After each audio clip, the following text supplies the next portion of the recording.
How about this one? Give our first finger a workout. F major 7 to F, or F major. F major 7 to F. Here we go. 1, 2, F major 7, go. 2, now get ready for that F major. 2, back to F major 7. 2, 3, such a pretty chord.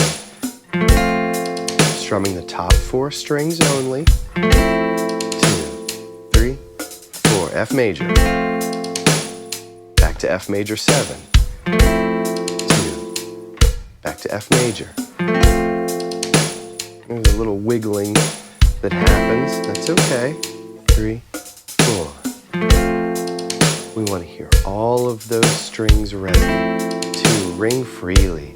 Back to F. 2, 3, 4. 2.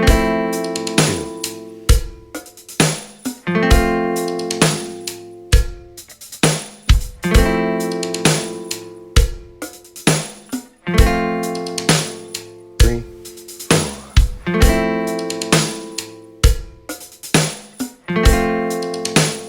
3, 4.